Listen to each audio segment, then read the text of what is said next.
Dr. Doreen Grand-Pichet is the Dr. Doreen is an expert in autism. Doreen Grand-Pichet. Dr. Grand-Pichet. Dr. Doreen Grand-Pichet. Dr. Doreen Grand-Pichet is a visionary in the field of autism. Now you can ask her questions on Ask Dr. Doreen.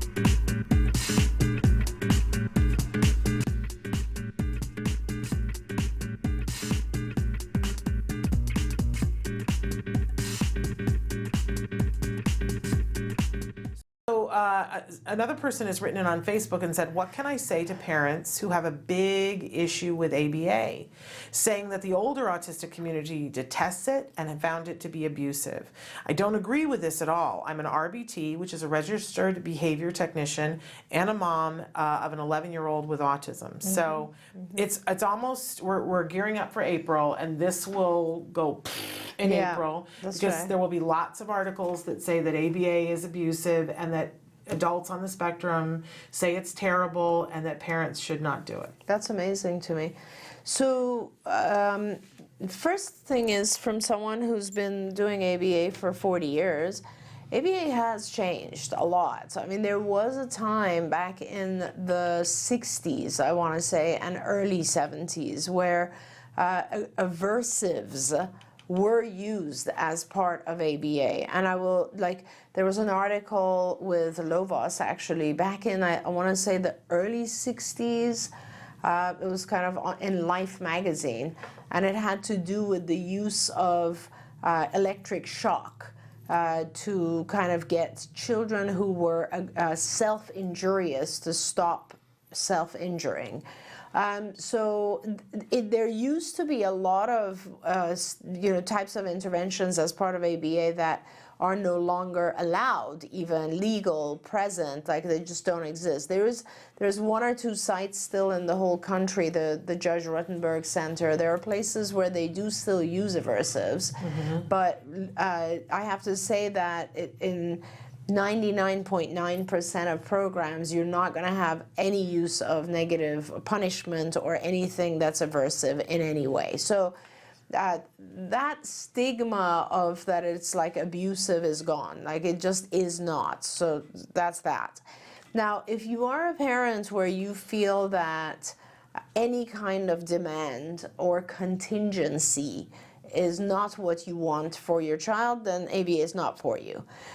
What ABA is, very, very in sort of basic general terms, is that you identify a whole ton of stuff that the child needs to learn that they've not learned for whatever reason. And the way that you teach all those things is you give an instruction, you model or prompt or help the child however you can. The child follows through on the instruction, and you reward it. When the child doesn't follow through on the instruction, you modify the instruction, you give a little bit more help, you modify the environment, but you give reward. So ABA is very, very based on the giving and withholding of rewards. That's about as abusive as it gets. But now when a child is, you have to understand that if a child is doing something that you don't want, if they're exhibiting a behavior that you don't want, you withhold the reward. So that means you could very likely have a child who's 2 years old and screaming and crying, or 3 years old, or 5 years old, whatever, screaming and crying because they want something, and you don't give it to them because they're screaming and crying. If you consider that to be abusive, then you're right, ABA is not for you. But other than that, like the holding off of rewarding challenging behavior, there's nothing at all abusive about ABA. And it is very structured, it is demanding. The reason it's demanding is that you have to, it's more effective the younger the child, because our brains are very malleable to change between the age of 2 and 7. So it's really important that ABA, all the intensity of ABA occur around that age. So we are working with very young children, and what we're trying to do is to get them to learn a large amount of stuff. So there's a lot of demand placed on young children, but like even with a 2-year-old or a 3-year-old who's getting what we call a 40-hour program, there's tons of breaks and games and rewarding activities throughout the whole thing. So if you're doing a really good ABA program, it is a fun activity. It might be a little difficult in the beginning for your child. Please, I don't want to mislead people. Kids are not always happy in the beginning, but once they understand the contingencies, it becomes fun, and it should become fun, and it should become, the level of demand is balanced out by the level of reward. And if the child doesn't enjoy it, that means there's not enough reward or too much demand. And when you balance those things together, the child generally thrives. So, you know, it has changed a lot. We look at the functions of behaviors. That's something that has only really come about in the last, let's say, 10 or 15 years. So it's improved a lot. It's really, we're starting to get a lot more understanding of how we work with kids. You know, those are, I guess, the things that and then, of course, if you want to show your family or try to get your family to understand how effective it is, how good it is, I would really recommend that you look at certain films. Like, we made a film years ago called Recovered. You can access that film on Amazon, and I would order that DVD, and I would show it to your family, because they need to understand that the value of all of this intensive teaching is great. It's lifelong value. It's amazing. It's miraculous. I want to say that I was a parent who was told by my developmental pediatrician who diagnosed my son, she said, don't do ABA. Yeah. They'll turn him into a robot, and they'll torture him to get him to speak. And I listened to her for 6 months. And when I could have been in early intervention, and I had people all around me saying, reconsider, and I was like, no, because they're not going to torture my child. Yeah. I don't, if you have met me, I mean, if you spend any time on the show, you know that I am a mama bear, and like, nobody's going to hurt my child while I stand by, right? Like, that is just not, and I am that mother who is way, helicopter, forget it. I'm like the armor suit on him, right? But I met a family who showed me what their kiddo was doing, and they said, no, like, these people are the most amazing people on the face of the earth, and CARD is this place where miracles happen, right? So I said, okay, I'm gonna look at this, I'm gonna do this, and I met more and more families whose kids were doing really well, and that's why I came to CARD. Here's my philosophy about this now. I am so proud that I have so many friends who are adults who are on the autism spectrum, and they don't like ABA. Right. And it's either because they had it and they experienced something negative, or because they had a friend who did, and so they believe that friend, or there was somebody who had a frustrating experience with ABA, and so they stopped. Yeah. So here's the deal. I always say to people, I will never take away somebody's right to tell their story. Right. Tell your story. You know, you have a right to your story, and if that happened to you, I am never going to say, But I'm going to tell the part of the story where I tell people that now there's a governing board. Yeah. I mean, you know, the people that you're working with, the board certified behavior analysts, they are held to strict rules, and they are not allowed to do those aversive things that Dr. Grant-Pichet was mentioning happened all that long. So, you know, while that might have happened to someone who's in their 30s, it was not happening to anybody right now if they are a licensed ABA provider and have board certified behavior analysts, and you can check to make sure that your people are board certified, but they would lose their license if they did anything like that. So it's important to know that. But the other side, because then parents start doing ABA, and in the beginning their child might be frustrated or you know, and crying and tantruming, and behavior might get a little bit worse before it gets better. That's all sort of typical. And what somebody said to me was, look, and my son recently had said to me, frustration never killed anybody, right?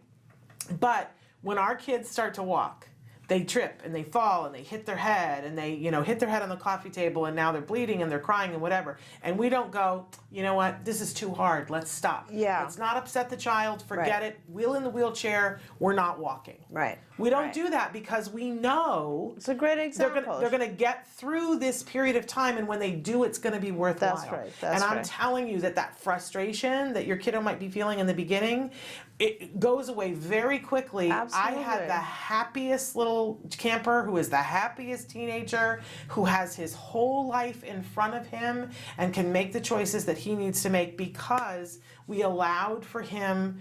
Look, they are going to get frustrated. Yeah. They are absolutely going to get frustrated because their way of doing things is I scream, yell, throw things, bite you, and I get my way. Right. And the reason why we don't want that is because that's not working for them and it's That's not right. working for you. Right. So we have to allow them to be frustrated with the fact that it's Exactly. not working this way anymore.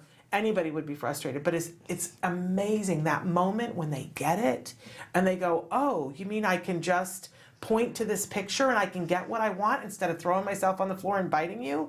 And you see that moment where they go, oh, this is so much easier. Exactly. And they become happier. Exactly. So I'm always trying to explain that to parents and say, and I had I think I've already talked about this on the show, 2 people last week. The one mom who wrote into me that her child had started with CARD and like it was so hard and he was so frustrated. my He gosh. was throwing up. Because he was so frustrated, and she was like, "We're not going to do this full program. I don't know that we're going to do this anymore." And and I said, "Don't give up, don't give up." And she wrote to me and she said, Thank you. he's thank you." She was like, "Oh my gosh, she's on track to be a kid that this isn't going to be a lifelong thing for him." Yes. And she was like, "Thank you for not letting me miss out on this That's other like thing." the most important thing, is Right? not giving up during when it gets really tough. Yeah. And the other mom who watches the show frequently, and she knows who I'm talking about, but that her little finally revved up to a 40-hour program because they had been at 30, and she wrote to me and said, "Oh my gosh, I can't believe the difference that 10 hours is Really? making, that he's sleeping better, Oh that my our gosh. family time is better, that he's learning exponential." And I'm always trying to explain to a parent, because a parent will say, "Well, I don't see what the difference between 17 hours and 27 hours is." And I'm like, really? Because it's compound interest. If you understand compound interest, because it isn't just 10 hours, it's 10 hours this week where you learn this much more. Yep. So you go into the next week with this much more knowledge. Now you add 10 more. So now you're like this going into the 3rd week. By the 4th week, it's amazing. It's so funny. Like, I had not even thought about the fact that it could also just help improve sleep. And I Because love the child that she gets said tired. that. Yes, I know. And it's so incredible. I mean, and this is the kind of stuff that just concerns me and worries me, because honestly, as time goes by, I see how, there used to be a time, Shannon, when I opened CARD, and every child that came in was a young child, and I would be giving them 40 hours. That was the program. And as time went on, it was like, okay, older kids are coming in. We can't say no, but it's not appropriate for them to do 40 hours. Maybe we'll do a little bit less, and so on. And now it's just so difficult to get people to do the full regimen.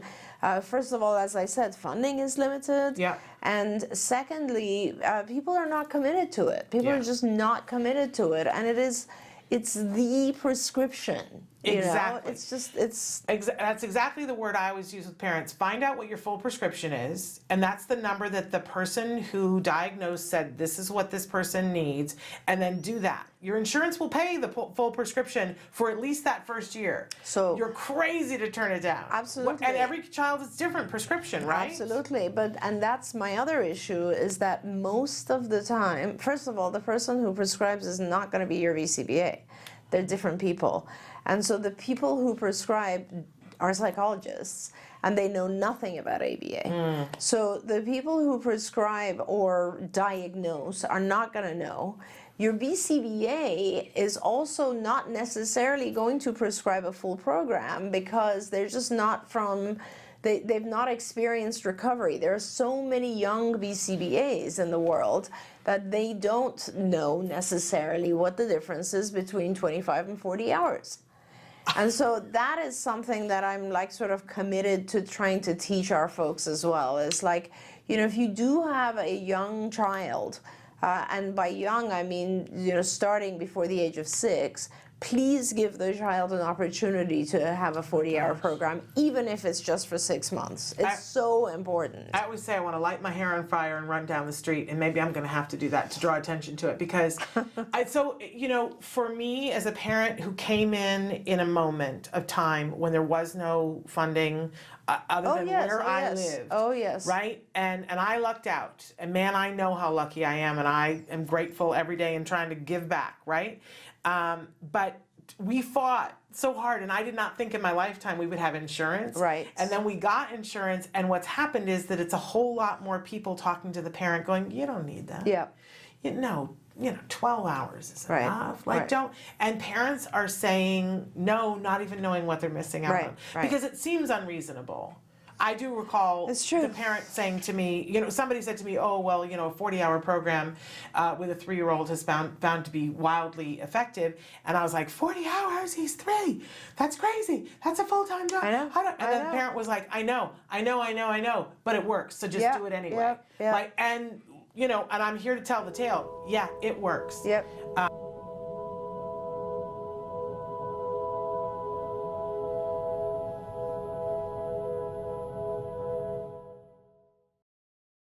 Hey, thanks for watching Autism Live. To subscribe, click here. And if you'd like to check out some more of our videos, click here.